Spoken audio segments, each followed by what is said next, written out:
Your CELPIP test day is finally here, but wait. Do you actually know what's gonna happen when you walk into that CELPIP test center? Because missing just one detail can actually cost you your exam and you are not gonna get a refund. So on this video, I'm gonna teach you and I'm gonna walk you through exactly what to expect on your CELPIP test day, what to bring, how check-in works, and what happens if something goes wrong. So let's get right into this. This is a very important video. Drop a like, by the way. You guys watch the videos and don't like it enough. All right, hey, it's teacher Mike here. And if you don't know me, I'm the founder, teacher at ExpressPrep.ca, where we help immigrants like you become residents in Canada by unlocking an awesome CELPIP score and improving your English. I've gotten 12, the maximum score on CELPIP myself, and now I help immigrants like you do the same. Now, today's video is where I'm going to walk you through the test center, what happens on your CELPIP test day so that you can do it confidently and prepared. First of all, arrival and timing. You must arrive about 45 minutes before your test. I would always try to arrive 1 hour prior. Check-in closes 15 minutes before, and if you arrive late, even by a few seconds, you are not going to be allowed to take the test, and you will not get a refund or transfer. So double check the test center location and time in your confirmation email. This is your lifeline on test date. You need it. When booking the location at home, I want to make sure that you choose one that you know how to get to more easily.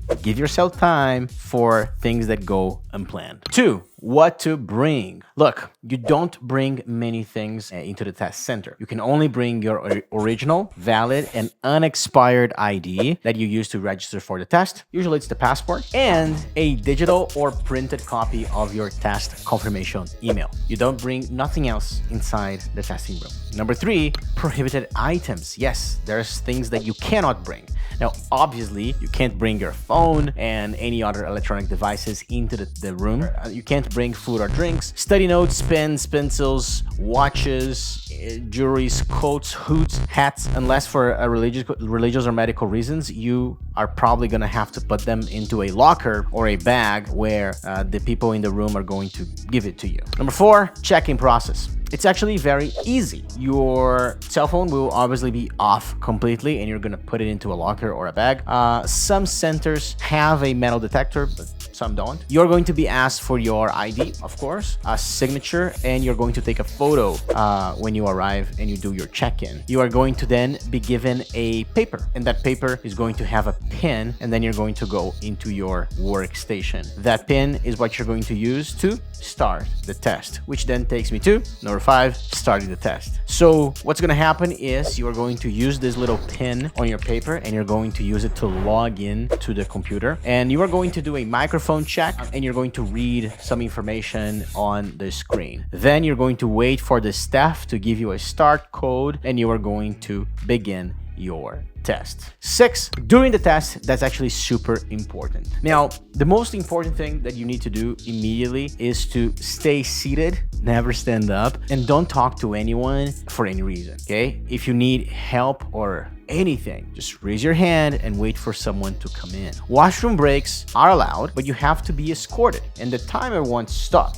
So there's a special moment where it's a good idea to go have a pee break, which is during your writing. During speaking tests, speak softly so that you don't disturb others, and you can ask for earplugs if you are sensitive to noise. There are some important things you can do here to improve your test. Number 1 thing you can do is you don't speak so loud, because if you speak too loudly, the people that are in the room may tell you to speak more softly, and that may throw you off during the day. The second thing that I want you to do is, if you are my student and you're following my method, you have already learned that you never skip any sort of timing. So if you are in the writing part of the test and you have 5 minutes left, don't click next. Allow the timer of the test to go by, because when you get to the speaking test, you are going to be one of the few left in the room, and that's going to be less distracting. Okay, what happens after you finish the test? When you finish, you're going to raise your hand, a staff member will come and it's going to collect your note paper and pen, and then you're going to be escorted out to pick up your personal items and you can leave. What if something goes wrong? There are some things that can go wrong. Technology cannot work properly. You may have an issue, and that issue may affect your score. Immediately, you should raise your hand and tell the staff about it, and you can ask for a contact card. And then you're going to email your concern describing exactly what happens within 48 hours. Always email your concern before your score is released. That's important. Final tip.